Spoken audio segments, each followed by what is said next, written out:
一路推進緊上嚟喎，內欄呢仲有12神將，中間開心勇區大我檔兩見測群英，後多小非凡紅傑紅海勁標誌兩子，原來難上就係呢一個呢有隨有勢啦，轉正入直路，獨角獸呢度透出過嚟馬位，升價呢度追緊佢，後邊上緊嚟仲有非凡豪傑，原來上有隨有勢，中間仲有紅海勁大我檔標誌兩子嘅，最後百零米透出依然係獨角獸，睇你有機會贏啦，第二位升價再磅上緊嚟，仲有紅海勁過終點嘅時候，第一名獨角獸，紅海勁後上追過第二，跑過第三嘅呢就係升價。原來難上翻嚟，非凡豪傑跑到第4，有隨有勢跑第5嘅。Hello， 大家好，歡迎收睇波仔跟進馬呢個第51集噶啦。咁啊呢一日咧就睇翻啊3月19號啊，咁啊究竟仲有冇滄海遺珠咧喺呢一日裏邊咧就值得跟進嘅咧？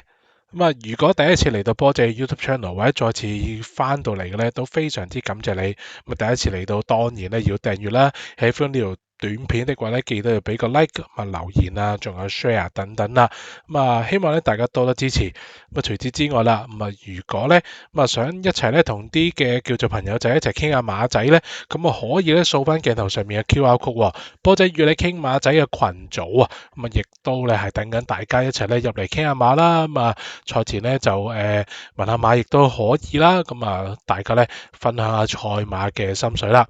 好啦，咁啊〜事不宜遲，咁啊即刻咧睇下今次咧3月19號揀到邊隻嘅跟進馬咯噃。帶大家咧翻到嚟啊，堅仔賽馬 App 昔日賽果及派賽呢一版，相信咧3月19號呢一晚谷草 B 咧，好多朋友都已經係知曉噶啦。原來難走嘅馬匹咧非常之着數，喺9場裏邊27匹嘅三甲馬裏邊咧，佔有21匹啊，都係沿途貼欄嘅。5匹喺個首嘅二疊啦，走外疊啊上名嘅馬咧就少之又少，而都經過咗咧1個月嘅洗禮，即係仲有即係已經係大約3幾次嘅谷草嘅時間咧，就已經好多3月19號走外疊蝕咗位嘅賽區咧，都已經係提升咗名次噶啦。咁啊，妙麗緣分咧就係當日唯一一隻咧喺外檔可以走上嚟嘅馬匹，唔知係咪呢場勁得滯啦？跑完之後咧就流咗鼻血。咁啊，所餘無幾噶啦，咁啊或者係貼欄走好多馬咧，再出係有啲嘅叫做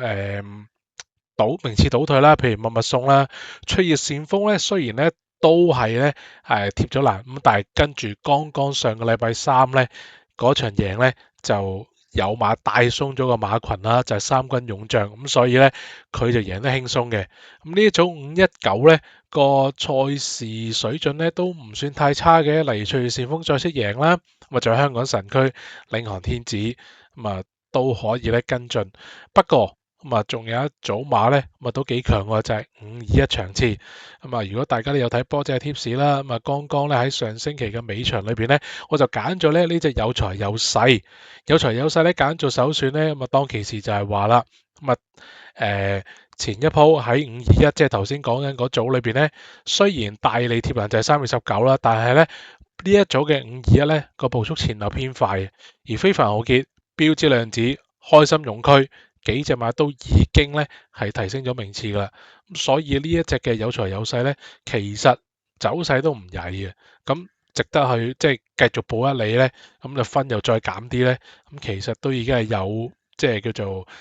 跑馬個評分制啦，有利可圖啦，咁結果爆咗個21倍冷門，咁都呼之欲出噶啦，揀咗邊隻咧做跟進馬咧？咁呢匹咧就係排住3檔起步嘅升價啦。黃黃地色帽啦，黃黑格仔衫嘅咧，咪起步係咁側佢幾步咧，咁就係升價啦。咁呢一場馬裏邊咧，獨角獸咁啊用咗一個中段變奏嘅情況之下咧，就叫做由頭頂到落尾咧。其實咧，呢一類中段變奏咧，佢一路食住個 momentum 咧，就走甩咗，走順咗咧。咁都叫做出奇招啦，但係好多時咧呢一類馬咧就未必頂到2鋪，因為都幾耗力嘅。咁結果咧獨角獸咧都可能交分之後咧跑完呢一場就表現有少少倒退啦。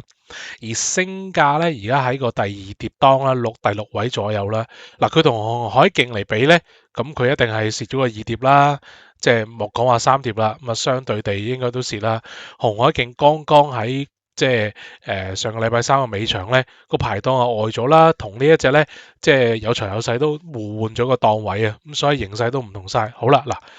呢度升價已經係移咗出去3疊嗰度噶啦，其實咧都幾好力，即係人哋帶領個步速出埋四碟添，即係獨角獸帶領個步速扯快，而佢出四碟轉彎呢一度咧，相信用力咗佢多下噶。好啦，嗱，紅海勁而家就已經係出咗嚟二碟，頭先一路都係貼欄噶。嗱，呢度非凡浩傑喺個 box 啦，跟住後邊咧就係呢個紅海勁。咁啊見勢色唔對咧，嗱慳咗先，慢慢掉出嚟。嗱，星界已經係走咗四碟嗰度發力噶啦，咁啊未埋到欄添。好啦，紅海勁而家出嚟二碟，二碟再直路揈出去，咁可以話咧係呢個完美曲線嚟嘅。咁所以咧翻到嚟看似星價騎落去冇乜滯，但係其實彎位嗰度咧，佢佢唔係自己做嗰個步速，咪跟人嗰個加速咧，其實都幾耗力噶。咁啊，最個副榜咧，相對紅海勁係叫做重啲啊。咁所以翻嚟頂到個第三咧，算係唔錯。咁如果以翻係非凡豪傑有財有勢，以及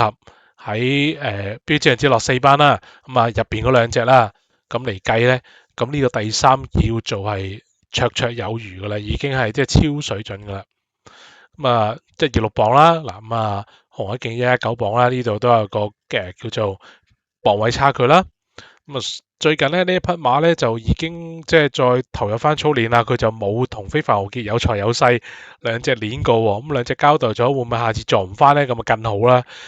咁啊即係少咁啲對手嘛。德爾佳作標咗兩子，兩隻跌咗落四班，咁所以啊嚟緊咧呢一個星價會唔會報名上陣咧？咁啊再去即係呢個跟進啦，試喺從化裏邊咧試一個集，咁啊亦都咧係有個走勢係唔曳嘅，起步唔慢啦，咁啊原難。即係叫跟翻上嚟，唞翻一個月，上翻即係之前都上從化啦，唞翻一個月，回翻足。最近呢，阿廖康銘嘅攻勢都重現啊，咁睇下會唔會咧繼續有機會去呢個叫做真勝啦。69分呢，下一次如果真係咁生性有隻80分嘅馬報名咧，咁佢嘅榜又再壓低啲咧，咁啊會好跑啦。咁啊，所以咧呢個時間咧喺升價裏邊咧做翻一個筆記咯噃。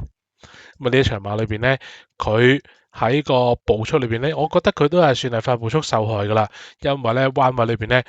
呢度啦，650米隨發力上前頭馬第四碟啊，開始發力呢度咧都幾蝕下噶啦。